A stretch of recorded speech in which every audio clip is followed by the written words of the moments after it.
I set it up in a pipeline. It leaks money all the way there and all the way back. And by the time it gets back, 70 cents of the dollar I sent off to Washington, D.C. is all that's coming back. Well, that's ridiculous.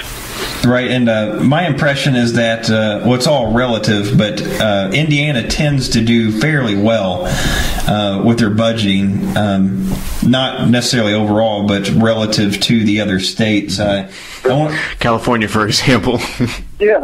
Yeah, or even Illinois. Yeah. But with that said, I would really like to see Indiana get away from federal subsidization. I've already kind of talked about, the National Guard system, but a lot of this throughout at least my lifetime, the federal highway money, things of that nature, where it's basically bribery. Well, when you look at it, the federal highway money is actually the only money that constitutionally states should be receiving from the federal government. Okay, good point, sir. But granted, you've got to call I-70 a military road or a post road, but when you use that justification, the federal government does have a responsibility to keep it up, and I think that's one of the things where a federal project does actually contribute to the well-being of interstate commerce as much as they like to stretch the Commerce Clause around.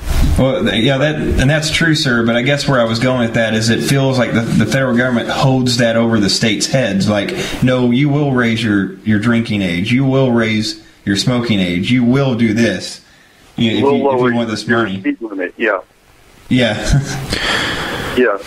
Well, yeah, and there are drawbacks to it, but I would say that highways is one place where the federal government probably has the authority to give states money. I think definitely when it comes, I'm an old soldier myself, so when it comes to programs like the National Guard, I think there should be there should be standards in place whereby the National Guards are trained to the same standards that the Army is.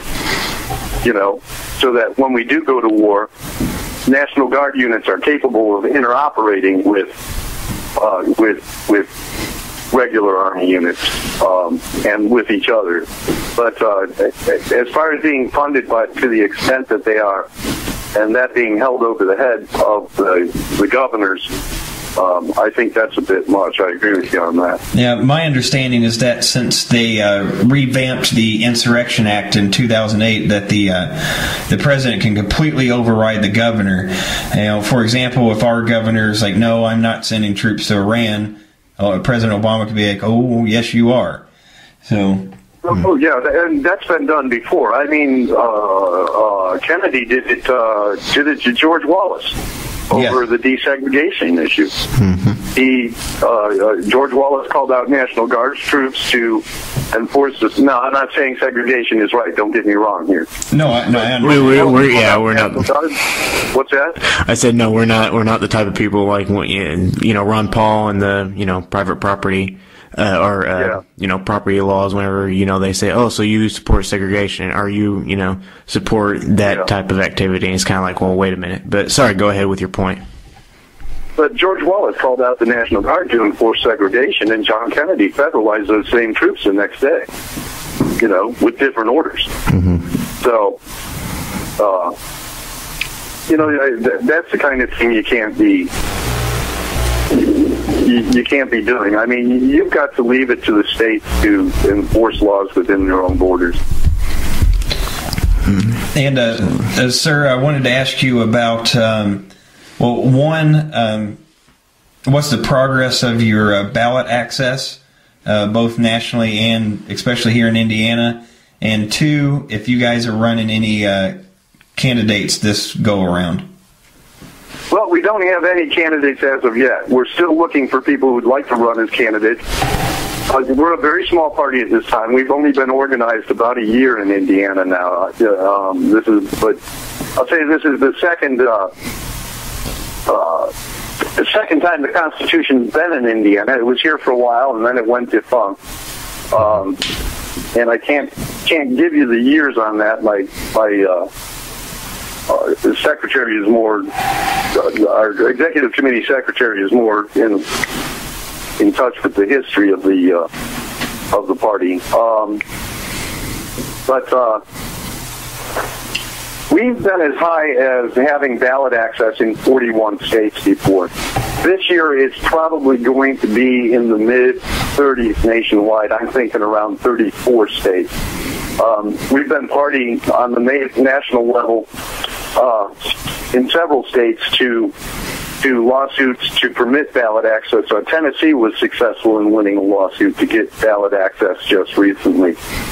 So that's looking up. In Indiana, we've been promised support from our presidential candidate, Virgil Good of Virginia, with funding to help us with our ballot access efforts here to get him on the ballot. And we've been working with him on that. It's just party members collecting signatures now, but we're hoping to be able to hire some folks to come into the state and help us out with that in the really near future. I mix the number up all the time, but to get him on the ballot in Indiana, we're looking at 34,195 signatures. So that's quite a chunk for a small party like us to take on, but we're working at one signature at a time. Great. Another quick question. Here lately, the past 4 years, 2 years, 3 years, past year, have you noticed an increase in the party's growth as far as participants or people that sign on to a third party being the Constitution Party? Have you noticed an increase in attendees? I would say to your party. I think I've seen a growth in minor parties overall. Just to tell you a bit of my history, I came out of the GOP myself. I was never a member of the GOP, but I tended to vote Republican all the time. And the final straw for me was just, in the last battle over the budget and the debt ceiling increases of last year, when the Republicans had the administration over a barrel and then caved in at the last minute. That was too much for me, and I left. Mm-hmm. And I had considered the Constitution Party in 2008, but they weren't on the ballot, and so I met Audrey Clackburner, who was functioning as a point of contact here in Indiana to get the Constitution Party stood up, and she talked me into joining the Constitution Party, and here I am a year later, the chairman. So it made a real impression on me. I mean, I found a platform that was finally in line with me 100%. I mean, I'm a big pro-life guy, and the Constitution Party is 100% pro-life. I don't have to put up with